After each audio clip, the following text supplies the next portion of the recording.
पर आज हमारा शायद ये आखिरी लेक्चर हो जाएगा। और आपने ये 2 चैप्टर एटलीस्ट, वैसे तो उसूलन जो ICAP का पैटर्न चल रहा है, मुझे नहीं मालूम कि आप लोग बाकी सब्जेक्ट्स में क्या स्ट्रेटजीज हैं आपके पास पढ़ने के लिए, क्योंकि अमूमन टीचर जो है वो ICAP के स्टडी टेक्स्ट को इतना ज़्यादा प्रमोट नहीं कर रहे होते और जाहिर अपने नोट्स और अपनी चीज़ों को मेन फोकस जो है टीचर्स का उसके ऊपर होता है। जबकि अगर आप जब से ये नई पॉलिसी आई थी, नई पॉलिसी का मतलब है ये जो पुरानी स्कीम 2013 वाली भी थी, यानी 7-8 साल वो, और ये नई स्कीम, ICAP ने बिल्कुल 100% इस चीज़ की ठानी हुई है कि वो बच्चा जो ICAP की किताब पढ़कर गया हुआ हो वो एग्जाम में आसानी से पास हो जाए। यानी बिल्कुल एग्जामिनर को आप समझें कि ICAP की तरफ से एक इंस्ट्रक्शन है कि आपने ICAP की किताब को ओपन करके फिर पेपर बनाना शुरू करना है। तो हम बहुत सारी चीज़ों के पीछे भाग रहे होते हैं, क्योंकि असल में इस सारे निज़ाम तालीम ने आपके अंदर से वो जो करेज एक होती है उसको ख़त्म कर दिया। इसी किताब को डिफरेंट टीचर यहीं से सॉफ्ट में लेकर फिर इसको थोड़ा सा रीशेप करके आपको नोट्स का नाम लगाते हैं। आप कहते हैं हाँ हाँ ये ठीक है, ये मैं पढ़ लूंगा, ये मुझे समझ आ जाएगी। किताब के बारे में आपकी राय है कि नहीं नहीं किताब मुझे समझ नहीं आएगी।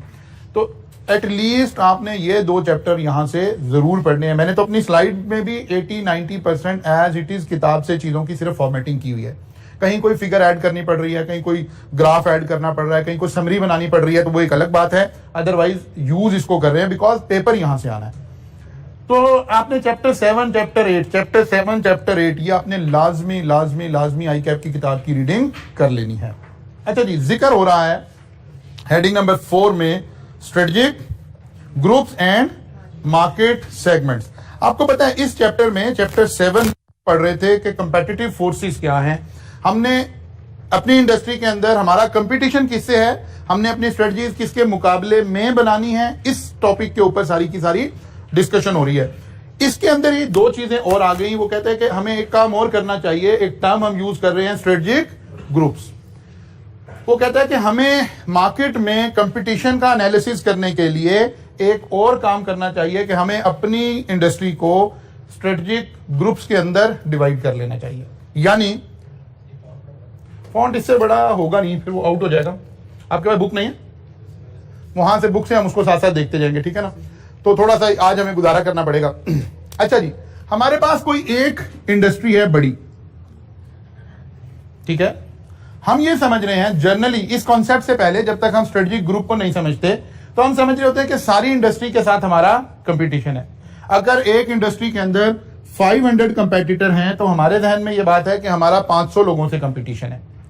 ये कॉन्सेप्ट हमें सिखा रहा है कि यार हमारा 500 लोगों से कंपटीशन नहीं है, बल्कि हमें इंडस्ट्री के अंदर भी ग्रुपिंग करनी चाहिए और देखना चाहिए कि हम रेलिवेंट किस ग्रुप में फॉल करते हैं, हमारा कंपटीशन किन लोगों से हो रहा है। क्योंकि कंपटीशन हमेशा लाइक विद लाइक होगा, सब लोगों का आपस में कंपटीशन नहीं हो रहा होगा। तो ये कॉन्सेप्ट ये कहता है कि हम अपने एक ग्रुप के अंदर एक जैसी कंपनीज, उनका या तो साइज एक जैसा हो, या उनका स्ट्रेटेजिक ऑब्जेक्टिव एक जैसा हो, या वो किसी एक तरह से उनमें कोई एक कॉमन एलिमेंट पाया जाता हो, तो फिर उन कंपनीज का आपस में कंपटीशन हो रहा होगा। पता चला इन 500 लोगों के जब हमने स्ट्रेटेजिक ग्रुप बनाए तो एक ग्रुप में पता चला 20 लोग बचे हुए हैं। तो हमें इन 20 लोगों की एक सी पॉलिसीज होंगी, क्योंकि ये 20 लोग एक जैसा काम कर रहे होंगे, ठीक है। पहले तो इसने डिफाइन किया स्ट्रेटेजिक ग्रुप को। इसने कहा जी strategic group can be defined as cluster of firm within an industry that have common specific assets and thus follow common strategies in key decision making. Cluster of firms. फिर उसने नीचे beverages industry से एक example उठाई और उसने कहा कि आप इस एग्जांपल के साथ समझिए कि अगर हम बॉटल्ड या बेवरेजेस की इंडस्ट्री से सॉफ्ट ड्रिंक की इंडस्ट्रीज के अंदर सैकड़ों की तादाद में कंपनीज हैं, तो कह रहे क्या सबका कंपटीशन है आपस में? वो कहते नहीं, सबका कंपटीशन नहीं है। इससे हमने स्ट्रेटेजिक ग्रुप अलग अलग बनाए। पहला स्ट्रेटेजिक ग्रुप क्या बनाया जी? Companies that operate globally and make and sell broad range of different bottle soft drink. तो कहते हैं इसको एक करें, किनको? वो कंपनीज जो ग्लोबली कंपीट कर रही है। सामने उसने कोक एंड पेप्सी की एग्जांपल डाल दी कि इस तरह की जो बड़ी कंपनीज है उनका आपस में मुकाबला है। गवर्नमेंट को नहीं सोचना चाहिए कि उसका कोको कोला के साथ मुकाबला है, पेप्सी के साथ मुकाबला है, या वो और आपकी जो भी लोकल ड्रिंक्स आ रही हैं उनका इनके साथ मुकाबला नहीं है, इन दो का आपस में मुकाबला है। बात समझ आ रही है? फिर उसने कहा जी कंपनीज दैट ऑपरेट रीजनली, जो किसी एक रीजन में सिर्फ एशिया में काम कर रही हैं, अफ्रीका में काम कर रही हैं, गल्फ में काम कर रही हैं। तो जो कंपनी सिर्फ गल्फ में काम कर रही है उनका पाकिस्तानी कंपनीज के साथ तो कोई ताल्लुक नहीं है। जो अफ्रीका में काम कर रही हैं उनका हमारे साथ पाकिस्तानी, इंडियन, एशियन कंट्री से उनका कोई ताल्लुक नहीं है। फिर इसी तरह companies that operate in national market, फिर लोकल मार्केट। अब मसलन फर्ज कर लेते हैं हम अपनी लोकल, यहां उसने इंटरनेशनल एग्जांपल सारी ली हुई है, हम इसमें जरा लोकल एग्जांपल ऐड कर लेते हैं। मतलब कोक एंड पेप्सी तो हमारे लिए भी रेलिवेंट हो गई। हमारे रीजन में कोई ऐसा ड्रिंक आपके ध्यान में है जो हमारे रीजन में काम कर रहा है? नहीं, रीजन मीन पूरा पाकिस्तान, एशिया। हमारे पास कोई और ऐसी कंपनी हमें नजर नहीं आ रही जो सिर्फ एशिया के अंदर काम कर रही हो। लेकिन अगर आप फर्ज किया अफ्रीका में जाएंगे तो वहां कुछ कंट्रीज में नजर आएगा आपको। हो सकता है गल्फ में कोई ऐसी ड्रिंक नजर आए जो सिर्फ विद इन गल्फ जो है वो मशहूर हो। तो हमें यहां की कोई लोकल एग्जांपल नजर नहीं आएगी। Companies that operate in national market. हमारी लोकल मार्केट में कोई कोल्ड ड्रिंक की बात करें, एक गोरमे आ गई और कोला नेक्स्ट। अच्छा, अगर हम देखें तो गोरमे मेरा ख्याल है सिर्फ पंजाब की साइड पर ऑपरेट करता है, बल्कि पंजाब में भी पूरे में ऑपरेट नहीं करता गोरमे। तो गोरमे को हम लेकर आते हैं लोकल मार्केट में और कोला नेक्स्ट लेकर आते हैं नेशनल मार्केट में, क्योंकि कोला नेक्स्ट पूरी कंट्री में ऑपरेट कर रहा है और गोरमे जो है अगरचे मार्केट शेयर उसका बेहतर है गोरमे के अपने आउटलेट्स होने की वजह से, लेकिन वो पूरे पाकिस्तान में अपनी सप्लाईज प्रोवाइड नहीं कर रहा होता। वो कहते हैं सबसे पहले इस तरह चीजों को सेपरेट कर लें ताकि आपको पता चले कौन किसको कंपीट कर रहा है। स्ट्रेटेजिक ग्रुप्स आपस में बना लें। और स्ट्रेटेजिक ग्रुप वो क्या कह रहा है? वो कह रहा है ये वो कंपनीज हैं जो एक जैसी पॉलिसीज लगा रही होंगी, इनकी प्राइसिंग एक जैसी होगी, इनकी मार्केटिंग एक जैसी होगी मोर और लेस, इनकी कैपेसिटी भी एक जैसी होगी, यानी स्पेंड करने की कैपेसिटी, कैपिटल खर्च करने की कैपेसिटी। अब जो कोक की कैपेसिटी है वो कभी भी गोरमे कैपेसिटी वो क्रिएट नहीं कर सकता। गोरमे अपने आउटलेट होने की वजह से उस कोल्ड ड्रिंक को सेल किए जा रहा है, लेकिन जो फाइनेंशियल मसल कोक के पास, पेप्सी के पास मौजूद है वो गोरमे के पास कभी भी नहीं हो सकता। आप देखें कोई भी पूरे मुल्क में कोई एक छोटा सा भी पान का खोखा खोल रहा हो तो कोक वाले अगले 2 घंटे में उसके बाद पहुंच जाते हैं, उसको फ्रीजर दे देते हैं, उसके बोर्ड लगा देते हैं, सारा कुछ कर देते हैं। ये गोरमे नहीं कर सकेगा, ये कोला नेक्स्ट नहीं कर सकेगा, इनका ये एक फाइनेंशियल मसल ही नहीं होगा। ये यार एक बंदे ने भी 10 रुपए की बोतल नहीं खरीदी, आपने लाख रुपया उसके पहले दिन उसके ऊपर खर्च कर दिया, नहीं कर सकेंगे। वो कह रहा है अलग अलग स्ट्रेटेजिक ग्रुप अलग अलग बना लें, फिर आपको पॉलिसी बनाने में समझ आएगा कि कैसे हम पॉलिसी को लेकर चलेंगे। फिर उसने कहा कि जो जी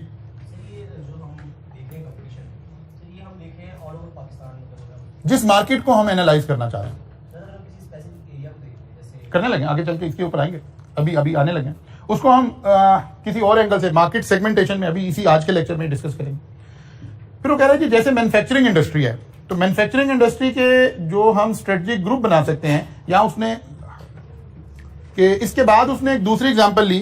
उसने कहा कि मैन्युफैक्चरिंग इंडस्ट्रीज के अंदर अगर कोई, हम वैसे तो बहुत सारी चीजों के जरिए से स्ट्रेटेजिक ग्रुप बना सकते हैं। वो कहता है 3 strategic group might be identified. Number 1, companies that seek to maintain their position in the market. जाहिर है हम किसी एक स्पेसिफिक प्रोडक्ट की मैन्युफैक्चरिंग का जिक्र कर रहे होंगे, मसलन मोबाइल मैन्युफैक्चरिंग का जिक्र कर रहे हैं फर्ज किया हम, या लैपटॉप मैन्युफैक्चरिंग का जिक्र कर रहे हैं, या किसी भी मैन्युफैक्चरिंग। वो कह रहे हैं वो कंपनीज जो अपने मार्केट शेयर को मेंटेन करना चाहती हैं, यानी उनके पास एक अच्छा मार्केट शेयर है और अब वो इससे एग्रेसिव नहीं है, मार्केट शेयर बढ़ाना नहीं चाहती बल्कि मेंटेन करना चाहती हैं, इन कंपनीज का आपस में कंपटीशन है। फिर दूसरे नंबर पर आ गई companies that seek to innovate and develop new products. कुछ कंपनीज हैं वो R&D के ऊपर काम करती हैं, रिसर्च एंड डेवलपमेंट के ऊपर काम करती हैं, और वो हमेशा वही जो हमने लाइफ साइकिल कॉस्टिंग के अंदर जो कॉन्सेप्ट पढ़ा कि वो हमेशा प्रोडक्ट को शुरू में लाकर मैक्सिमम प्रॉफिट कमाना चाहती हैं। वो कहते हैं इन कंपनीज का एक स्ट्रेटेजिक ग्रुप बना लें, ये आपस में कंपीट कर रहे हैं, इसका इसके साथ कंपटीशन नहीं है, ये तो इनोवेशन पे काम ही नहीं कर रहा, ये तो अपने मार्केट शेयर को इंटैक्ट रखने पे काम कर रहा है। मसलन कोक, अभी कोक का क्योंकि जिक्र हो रहा था, क्या कोक इनोवेशन पे इन्वेस्ट कर रहा है? नो, वो अपने मार्केट शेयर को इंटैक्ट रखने पे काम कर रहा है। वो ये नहीं कह रहा कि रोज कोक के कोई नए फ्लेवर आ रहे हैं, रोज कोई ऐसी चीज हो रही है, ऐसा कुछ नहीं हो रहा, बल्कि जो एक प्रोडक्ट है उसी को सेल किया जा रहा है और उसी के अंदर मार्केट शेयर को अपने को इंटैक्ट रखने की कोशिश की जा रही है। क्या KFC रोजाना नई प्रोडक्ट्स आपको सेल कर रहा है? नो, वो अपना जिंगर सेल कर रहा है, अपने चिकन पीसीस सेल कर रहा है, उसकी 3-4 जो प्रोडक्ट्स हैं बस वो उसके अंदर रहकर। लेकिन एक लोकल रेस्टोरेंट है वो हर रोज कोई नया बर्गर ऑफर कर देता है, कोई नया फ्लेवर ऑफर कर देता है, कोई नई चीज ऑफर कर देता है। वो कहते हैं यार ये यहां पर फॉल कर रहा है, ये यहां पर फॉल कर रहा है, इनका आपस में कोई कंपटीशन नहीं है। Company that consider marketing to the key strategic success. फिर कुछ कंपनीज हैं जिनका ख्याल है कि प्रोडक्ट का इतना ज्यादा कोई काम नहीं है, बल्कि मार्केटिंग का सारा काम है। अगर आपकी मार्केटिंग टीम बहुत हाई है तो आप कुछ भी सेल कर सकते हैं। आप पूरी जो ओपिनियन है लोगों की, आप उसको अपनी मार्केटिंग स्ट्रेटजी से बाइस्ट कर लेंगे, डाइवर्ट कर लेंगे। वो कहता है अगर ये वाली कंपनी है तो इसका इसके साथ कोई मुकाबला नहीं है। आप जब भी कंपटीशन करने लगे हैं तो रेलिवेंट लोगों से कंपटीशन का सोचें कि किन लोगों का आपस में कंपटीशन हो रहा है। ठीक है,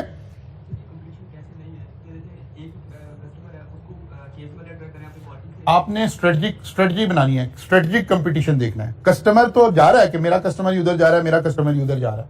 अल्टीमेटली क्या होता है कि कस्टमर बेस भी ऐसे ही डाइवर्ट हो जाती है। जैसे हम ये कंपनीज को सेग्रीगेट कर रहे हैं ना, ऐसे ही कस्टमर भी सेग्रीगेट हो जाते हैं। कुछ कस्टमर हैं उनके लिए प्रोडक्ट की इतनी अहमियत नहीं है, बल्कि अहमियत इसकी है ये नई चीज लॉन्च हुई है, आज हमने परचेज करनी है, मैंने शुरू में यूजर बनना है इस प्रोडक्ट का। जैसे ही नई प्रोडक्ट आएगी ये उस कंपनी का कस्टमर है, इसने भाग के यहां चले जाना है, आप यहां जो मर्जी करते रहे, इसने नहीं रुकना। एक कस्टमर है जो एक प्रोडक्ट खरीदता है, फिर उसकी रीजनेबल जो लाइफ है उसके साथ अटैच रहता है, उसके साथ चलता रहता है। अब ये कस्टमर बेस भी अलग अलग होती जा रही है असल में पीछे। जैसे कंपनीज का हम बिहेवियर देख रहे हैं ना, ऐसे ही कस्टमर का बिहेवियर भी ऐसे ही होगा। कुछ लोग हैं वो मोबाइल परचेज कर रहे हैं, वो एक जो मोबाइल की एक रीजनेबल लाइफ है वहां तक यूज कर रहे हैं। कुछ लोग हैं उन्होंने मोबाइल आज खरीदा है, जब भी कंपनी का नया मॉडल आ जाएगा वो स्विच कर जाएंगे वहां पर। ऐसे ही कस्टमर, अब क्योंकि इस वाले जैसे ही हम कंपनी की बात करें, ऐसा ही एक कस्टमर भी है। जैसे ही नई गाड़ी आएगी उसने नया मॉडल जाके ले लेना है, उसने इस गाड़ी ये जितनी मर्जी अच्छी हो उसने इसको बेचना है, उस वाली गाड़ी पे स्विच कर देना।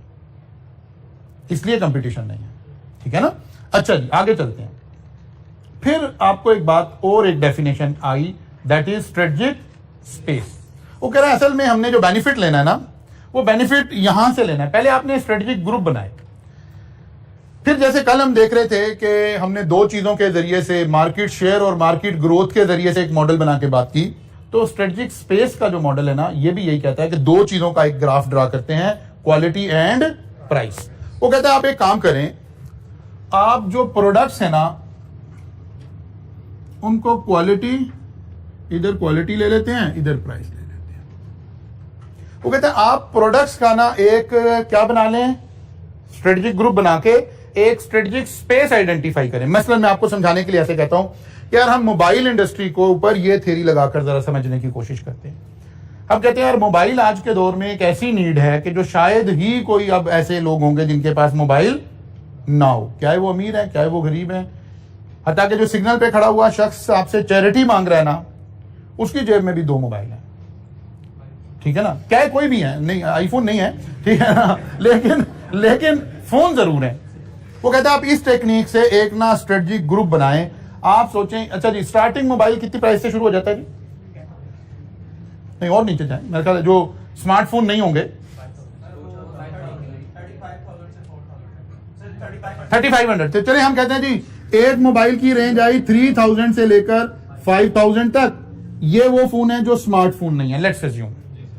ठीक है, फिर हमने कहा यार अब आए स्मार्टफोन का आगाज कहां से होता है जी? हम कहते हैं जी ऐसे, अब हम कुछ फर्जी बातें भी कर लेते हैं ना अपनी थ्योरी एक्सप्लेन करने के लिए। हमने कहा जी एक फोन है जो 10,000 से 15,000 तक की रेंज के हैं, फिर कुछ फोन हैं जो 16,000 रुपए से लेकर 30,000 रुपए तक की रेंज है, फिर हमने कुछ फोन ऐसे हम ना बनाते जा रहे हैं, ऐसे ऐसे प्राइस जैसे जैसे क्वालिटी बढ़ रही है वैसे वैसे प्राइस बढ़ती जा रही है। फिर हमें ना कुछ ये हमने कहा जी 31 से 50 तक है। फिर हमने ऐसी फर्जी एक बात की, फिर हमने कहा यार 51 का नहीं, आप 75 से लेकर 100 तक और ऐसे ऊपर हम जा रहे हैं। हमने अपनी इंडस्ट्री के ऐसे कुछ स्ट्रेटेजिक ग्रुप बना लिए और इसकी मैपिंग कर ली। हमने देखा कि यार मार्केट में 6,000 रुपए से 10,000 रुपए का मोबाइल अवेलेबल नहीं है।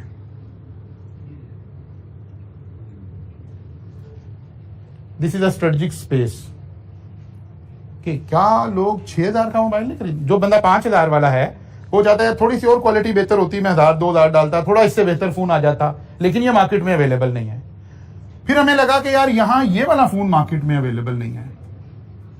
फिर हमने कोई आखिरी जो फोन था, कोई भी जो एक लेवल था, फिर उसके बाद भी कोई फोन अवेलेबल नहीं है। ठीक है ना। हमने इससे यही बेनिफिट लिया कि हमने स्पेसेस आइडेंटिफाई की कहां प्रोडक्ट नहीं है, क्योंकि हम सारा एनालिसिस किस चीज का कर रहे हैं, कंपटीशन का। हमने देखा कि यार ये स्पेस अवेलेबल है हमारे पास, यहां कोई इस प्राइस और इस क्वालिटी की रेंज में कोई प्रोडक्ट अवेलेबल नहीं है, तो आपके पास एक ऑप्शन ये आप इस रेंज में कोई चीज लॉन्च कर दें, ठीक है ना।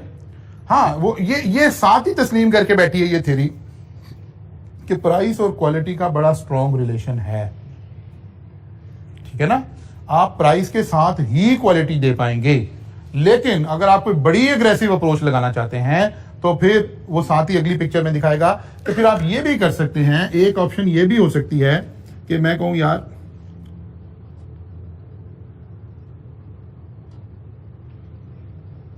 मैंने क्या किया है, क्वालिटी मैंने अच्छी कर दिया है लेकिन प्राइस मैंने इनसे कम कर दिया है। ये भी एक स्ट्रेटेजिक स्पेस अवेलेबल है। अगर आपके पास कोई कंपेटिटिव एडवांटेज है तो फिर आप ऐसे भी बिहेव कर सकते हैं मार्केट के अंदर। लेकिन एक्चुअली कंपटीशन और अवेलेबल स्पेसेस के दरमियान मैपिंग हम कर रहे हैं कि कहां गैप अवेलेबल है, ठीक है ना, कहां गैप अवेलेबल है, कौन सा कस्टमर है जिसको मैं अट्रैक्ट कर सकता हूं। जी हाँ, जाहिर हम किसी एक मार्केट को ले रहे ना, फिर वही हम बात वही कर रहे हैं कि पहले तो इससे पीछे हम क्या करके आए हैं, स्ट्रेटेजिक ग्रुप बना के आए हैं। स्ट्रेटेजिक ग्रुप तो ये मानता ही नहीं है कि जो सेकंड हैंड की मार्केट है और जो न्यू की मार्केट है ये आपस में कंपीट करते हैं। कहते कंपीट ही नहीं करते। सेकंड हैंड का कस्टमर अलग है, वो तो घर से मोबाइल लेने ही सेकंड हैंड निकलता है, और जिसने डिब्बा पैक लेना है वो कस्टमर ही अलग है। वो कह रहे हैं इनका आपस में तो कंपटीशन है ही नहीं, पहले तो आप इनको अलग करेंगे ना। जी ये सारी थ्योरी जाहिर है हम कंज्यूमर को निकाल के तो नहीं बना सकेंगे ना। ये असल में स्ट्रेटेजिक स्पेस अब हम आइडेंटिफाई कर रहे हैं। देखें अंदर क्या लिखे हुए हैं, ग्रुप बनाए हुए हैं। पहले हमने स्ट्रेटेजिक ग्रुप बनाए हैं, उसी तरह से फिर वही बात कह रहे हैं।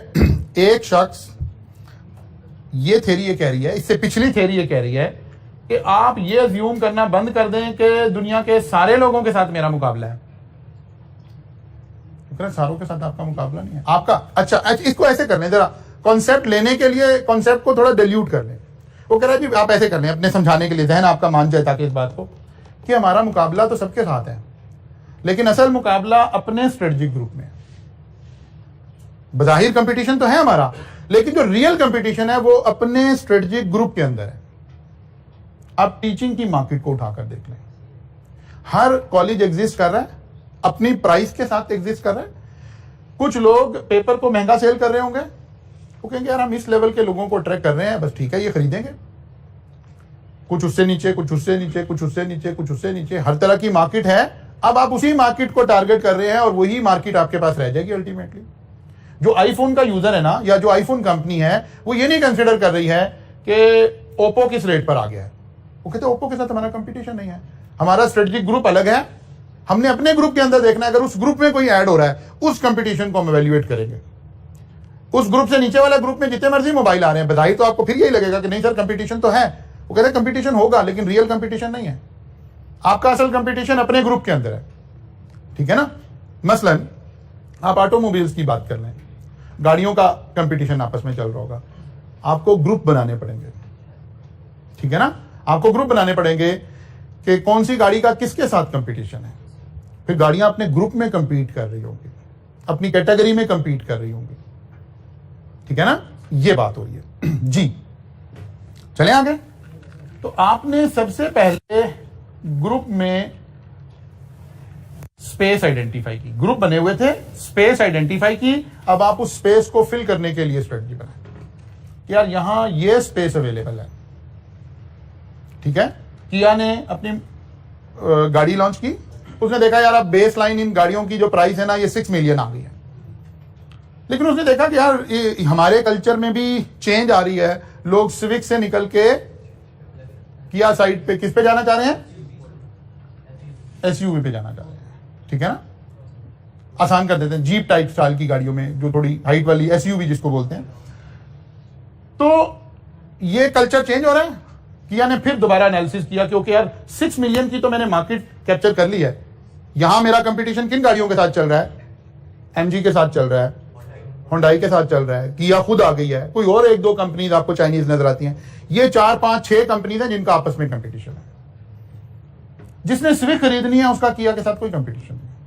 अब अपने आप को समझाने के लिए कहें उसका रियल कंपटीशन है। कंपटीशन तो बताइए नजर आएगा आपको, लेकिन कस्टमर पहले घर बैठकर ये सोचता है कि मैंने एसयूवी परचेज करनी है या सेडान परचेज करनी है। रेंज से डिफरेंट हो रही है ना, यही तो हम कर रहे हैं, यही तो हम कर रहे हैं। प्रोडक्ट तो देखें, इधर वापस आ जाएं। जब मैंने इसीलिए मोबाइल की एग्जांपल ली है, तो ये भी मोबाइल है, तो ये भी मोबाइल है, तो ये भी है, तो यही तो ये बात हमें सिखा रहे हैं कि with in product strategic group बन जाएंगे आपके। ऑटोमोबाइल एक इंडस्ट्री है, एक इंडस्ट्री के अंदर ग्रुप बन जाएंगे प्राइस एंड क्वालिटी या प्रोडक्ट की डिफरेंशिएशन की वजह से। मतलब आप इसको ऐसे लें, ये सारी इंडस्ट्री ऑटोमोबाइल इंडस्ट्री है, तो क्या सारी ऑटोमोबाइल इंडस्ट्री का आपस में कंपटीशन है? ये थ्योरी हमें बता रही नहीं, सबका नहीं है। अब ग्रुप बने, फिर उन्होंने देखा कि यार अच्छा एसयूवी टाइप की गाड़ियां 6 मिलियन से नीचे अवेलेबल नहीं है, तो स्ट्रेटेजिक स्पेस नजर आ रही है। तो फिर गाड़ी एक और लॉन्च होगी, फिर कोई और कंपनी आ जाएगी, फिर कोई और कंपनी आ जाएगी, बिकॉज स्ट्रेटेजिक स्पेस मौजूद है। यही हमें थ्योरी बता रही है कि आप स्ट्रेटेजिक स्पेस को आइडेंटिफाई करेंगे और फिर उन स्पेस को, एक स्ट्रेटजी है, उन स्पेस को फिल करने की कोशिश करें और वहां से अपना बिजनेस लेने की बात करें।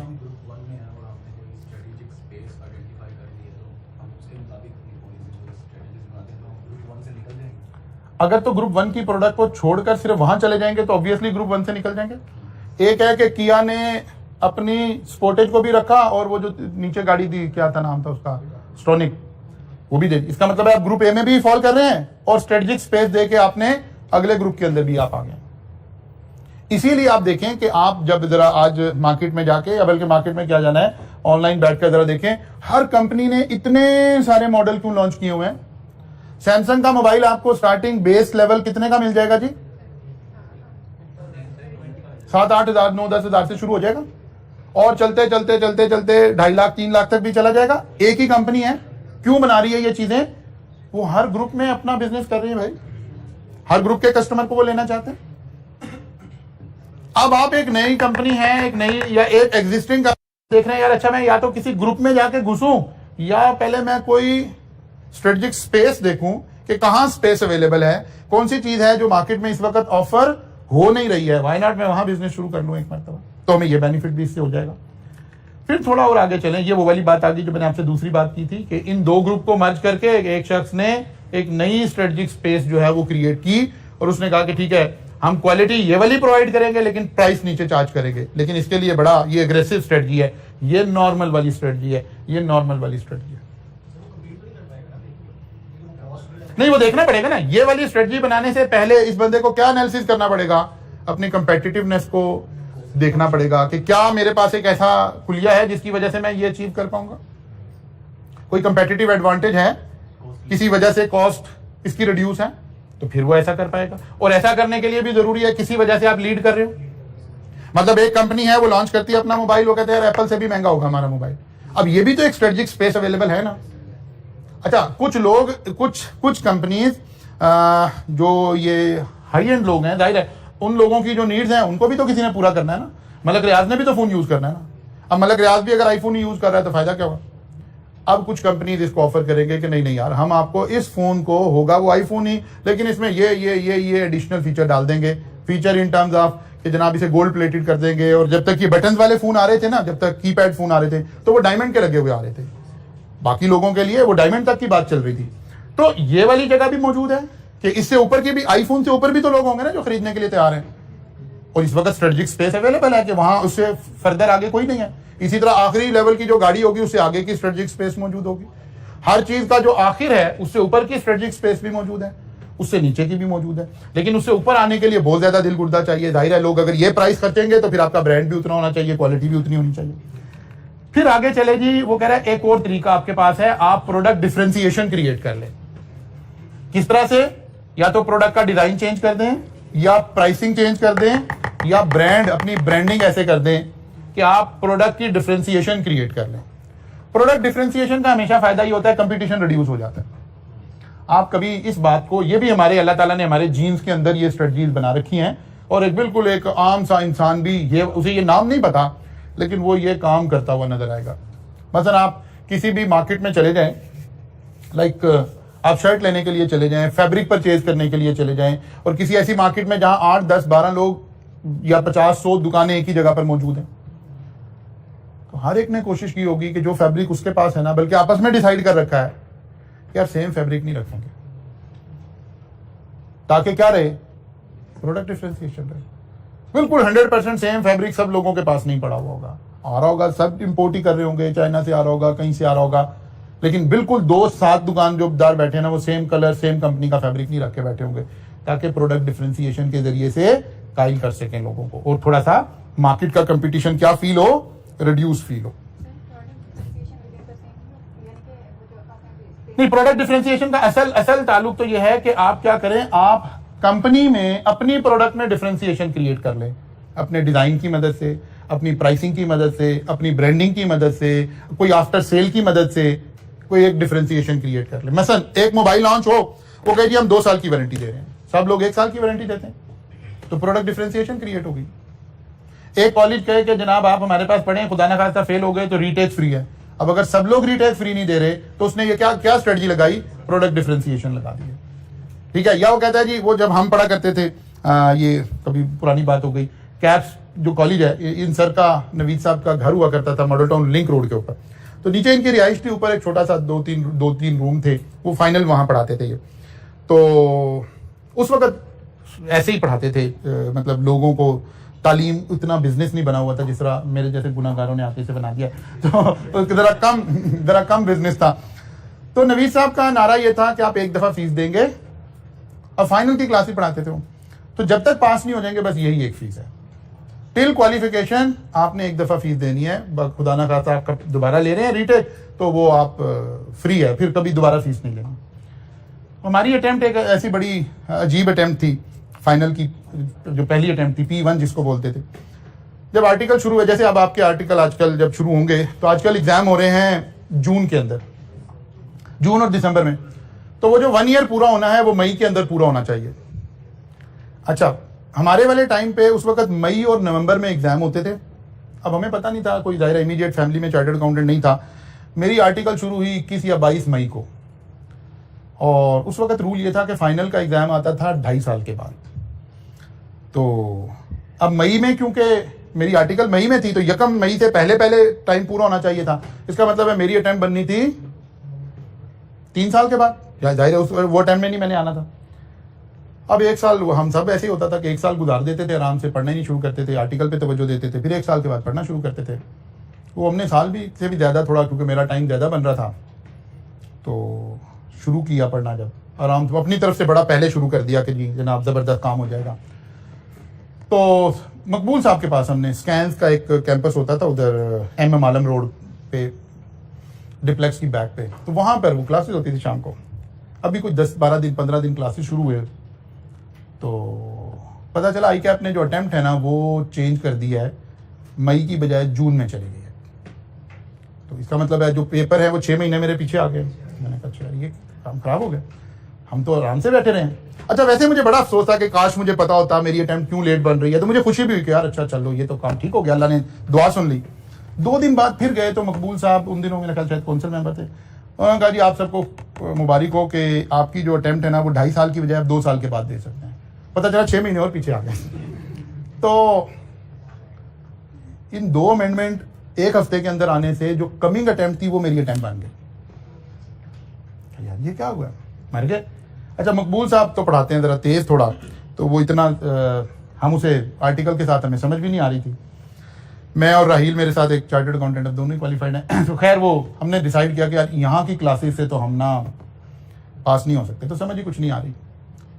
हमने नवीद साहब का नाम सुना हुआ था, कभी गए नहीं थे। हम नवीद साहब के पास पहुँच गए शाम को कि सर इस तरह हमने ये अटैम्प्ट है। नवीद साहब ने कहा मैं तो स्लो पढ़ाता हूँ भाई, मैं तो ऐसे नहीं पढ़ाता, तो इसलिए ये करंट अटैम्प्ट के बच्चे नहीं मेरे पास, तो आप 2 साल 1.5 साल पहले आएंगे तो फिर आप पढ़ सकते हैं, तो मैं नहीं पढ़ा सकता आपको। अच्छा, नवीद साहब भले आदमी थे। मैंने कहा नहीं सर हमने पढ़ना तो आपसे है, तो आप ऐसा करें आपके कितने बैच चल रहे हैं? कहते 3 बैच चल रहे हैं। मैंने कहा सर हम तीनों में बैठ जाएंगे। फिर नवीद साहब का एक डायलॉग है, वो कहते हो काका ऐसे नहीं पढ़ा जाता, 3 क्लासें पढ़ोगे तो काम कब करोगे? मैंने कहा सर नहीं, हम काम कर लेंगे, आप हमें अलाउ कर दें। अच्छा चलो मर्जी है तुम्हारी, क्लासेस में तो जगह भी नहीं है। मैं कहा सर हम खड़े होकर पढ़ लेंगे।